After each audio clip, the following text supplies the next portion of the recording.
꿈꿨네. 다시는 꿈꾸지 않기를. 안방에선 올케가 오빠 다리에 총구멍에 심을 갈아 끼고 있었다. 종아리는 바싹 말랐는데 총구멍은 생생하고도 깊었다. 심으로 박은 1cm 너비의 가재는 그 안에서 서리서리 끝도 없이 풀려나왔고 새것을 집어넣을 때도 꾸역꾸역 한없이 들어가는 것 같았다. 지켜보는 동안에 숨막히는 고통 때문에 더욱 그러했을 것이다. 저 구멍이 차라리 심장을 관통했더라면 하는 생각을 안 하기가 그렇게 힘들었다. 그 생각은 뜨겁고도 오싹했다. 밖에서 뭘 보았느냐고 오빠가 물었다. 아무것도, 아무도 못 보았다고 대답했다. 우리 식구만 남았어. 인기척이라고는 없어. 서울을 싹 비워줬는데도 인민군이 들어온 것 같지는 않아요. 그럴 리가. 당신이 나가봐. 찐득찐득한 연고에 불구죽죽 피가 묻어난 심을 신문지 쪽에 말아가지고 올케가 밖으로 나갔다.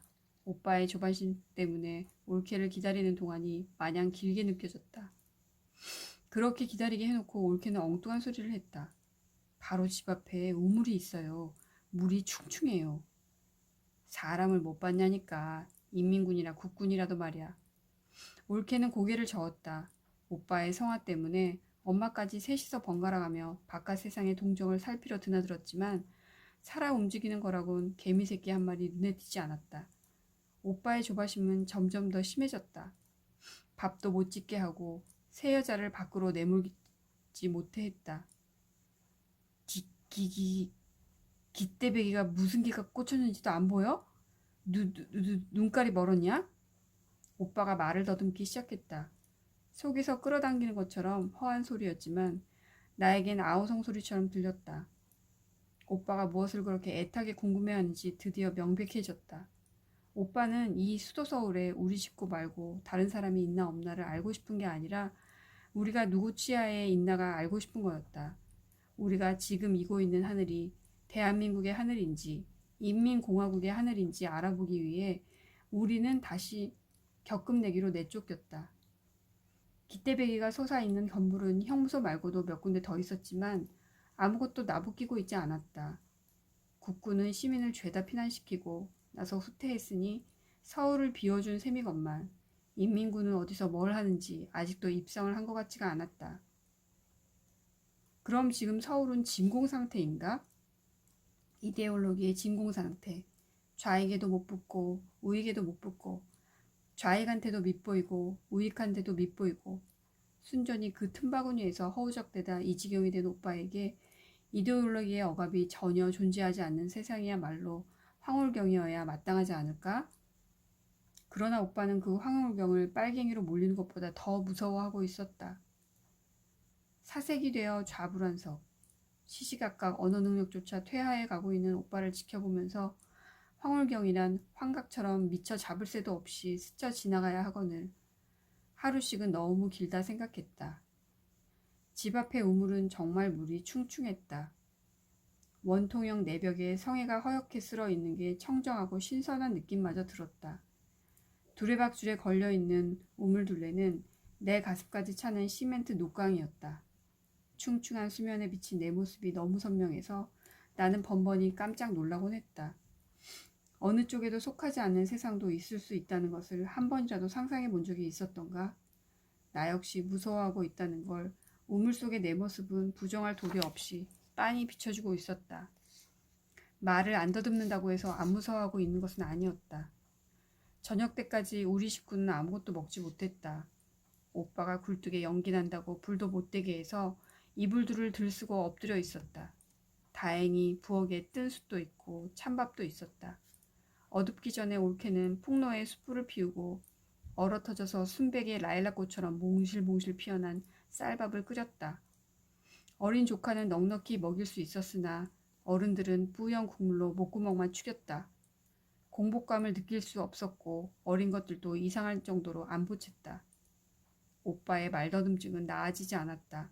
더 심해지고 있다는 걸 본인도 느끼는지 번번이 더듬만 하고 말끝을 못 맺었다. 그걸 듣는 건 고문당하는 것처럼 고통스러웠다. 올케는 더 했을 것이다.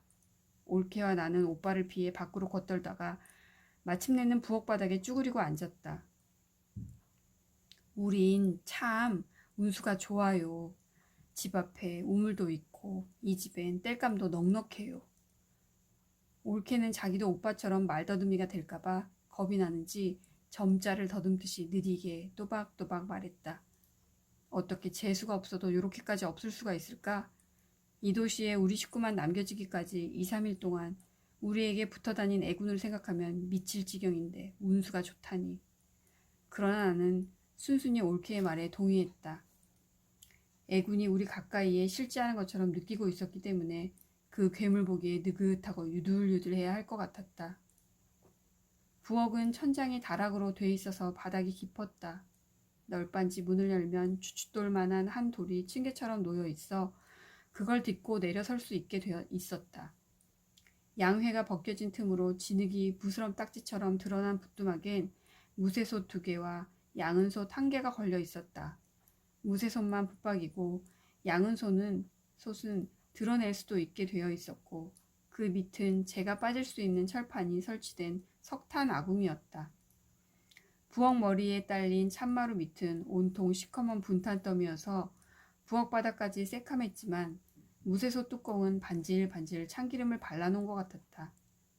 그러나 참마루 위에 다리가 부러진 밥상, 금간대를 양회로 때운 항아리, 밑이 반쯤 빠진 채, 시룩, 바가지, 양철통, 괴짝 등이 꾀죄죄하고 괴살스럽게 나둥길고 있었다.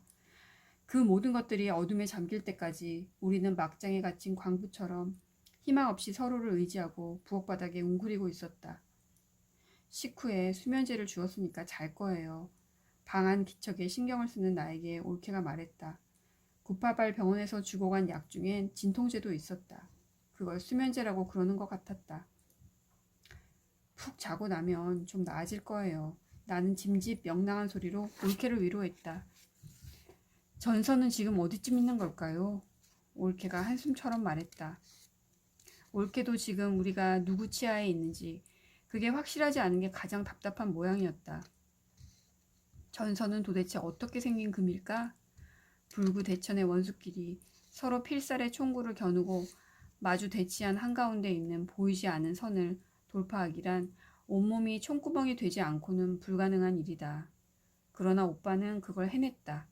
의용군으로 나가서 국군 지역으로 돌아왔다면 어디서고 한 번은 그 금을 넘었을 것이다. 제가 무슨 불사신이라고 그가 만신창이가 돼서 돌아온 건 당연하다.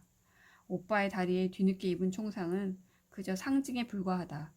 나는 오빠에 대한 헤어날 길 없는 육친애와 산 사람이 죽은 사람에게나 느낄 것 같은 차디찬 혐오감이 겹쳐 오한이 있을 때처럼 불안하고 불쾌했다. 가만, 무슨 소리가 들려요. 아무 말 안 하고 있었는데도 올케는 나를 제지했다. 나는 가만 쉬고 있던 숨을 들이마시고 귀를 기울였다. 포성과 정찰기의 음흉한 저음은 새삼스러울 것도 없었다. 그건 우리가 온종일 못 견디어 한 정적의 일부일 뿐 인기척은 아니었다. 올케가 일어섰다. 나도 따라서 일어섰다. 우리는 대문을 소리 안 나게 열고 문 밖으로 나왔다. 올케가 전쟁의 소음 속에서 가려낸 인기척이 나한테도 얼음빛이 잡혔다. 우리는 마음과 발밑의 불안 때문에 서로 한 덩어리처럼 의지해가면서 사람들의 웅성거림이 들리는 전차 종점 쪽으로 내려갔다. 그리고 우리는 보았다. 어둠 속에서 우리의 시야가 닿는 한 무학재 고개로부터 독립문까지 묵묵히 인민군대가 움직이고 있는 것을 앞세운 탱크도 깃발도 군가도 없이 무엇을 신었는지 군화소리도 없이 마치 무학제국이 너머의 깊이 모를 어둠에서 풀려나오듯이 한없이 우울하고 조용하게 입성을 하고 있었다. 각자 뭔가 잔뜩 지고 메고 있었는데도 그 너무도 조용함 때문에 무장을 하고 있는지조차 의심스러웠다. 지난 여름 탱크를 앞세우고 미아리 고개를 넘어오던 인민군과 같은 군대라는 게 믿어지지 않았다. 입성을 한다기보다는 야음을 틈타 침투하는 것처럼 숨죽인 행렬이 마냥 이어졌다. 두루뭉술해 보일 정도로 솜을 많이 두고 굵게 누빈 군복도 인민군다운 살기등등함을 지우기에 충분했다. 혹시 중공군일지도 모른다는 생각이 들었다. 인해전술이란 말에 딱 들어맞을 막강하다기보다 망망한 병력이 이었다.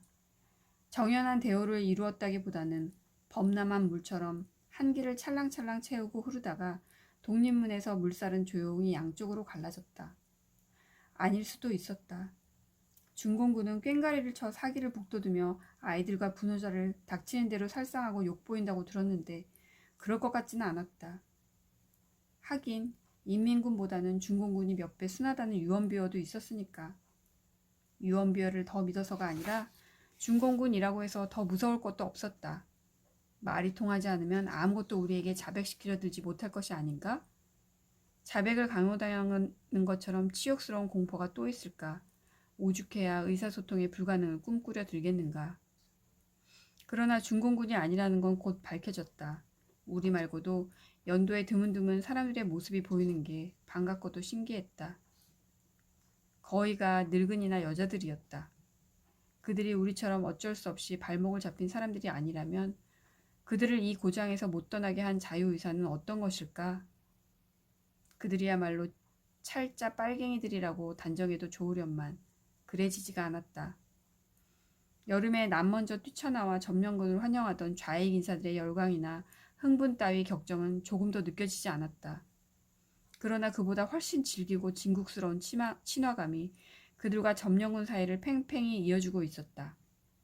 나는 덩달아 긴장하여 내 안에서 무엇인가 끊어질 것 같은 위기의식에 사로잡혔다. 그걸 참을 수 없어 한 건 나만이 아니었다. 연도에 서 있던 중늙은이가 느닷없이 인민군대 사이로 뛰어들며 여름에 의용군 나간 아무개의 이름을 아느냐고 물었다. 그걸 기화로 여러 사람이 중구난방으로 제 아들, 제 남편의 이름을 대며 죽었나 살았나만 알고 싶다고 외쳐댔다. 그들의 아우성과는 상관없이 묵묵히 앞으로 흐르던 대열 속에서 마침내 죽긴 왜 죽었냐고 다들 살아있으니 곧 만나게 될 거라는 힘찬 대답이 들려왔다. 그 말은 우리 말이었고 표준말에 가까웠고 과장된 씩씩함 끝에는 연민의 정 같은 게 길게 여운처럼 남았다. 아우성 치던 이들은 그 말 한마디에 찝찝하게 엉겨붙느라 저희들끼리 그 자리에서 한패가 돼가고 있다는 게 눈에 보이는 듯했다. 올케와 나는 도망치듯 그 자리를 피했다. 기분이 고약했다. 죄책감 같기도 하고 소외감 같기도 했다. 차라리 그들을 부러워하고 있을지도 모른다는 생각을 드러내게 될까봐 우리는 집으로 돌아올 때까지 한마디도 하지 않았다. 그들에겐 그래도 희망이라고 부를 만한 것이 남아있지만 우리 식구에겐 그게 없었다. 엄마도 남아서 그들처럼 하려고 나만 피난을 보내려고 했을 것이다. 그러나 엄마가 미처 그렇게 하기 전에 엄마의 아들은 효자답게 살아 돌아와 지금 엄마의 품 안에 있다. 그래서 엄마는 지금 저들보다 행복할까? 엄마가 행복하건 말건 그건 나와는 상관없는 일이다. 나에게 중요한 건 내가 여기 남아있다는 사실이다. 나는 그게 참을 수 없이 분하고 억울했다.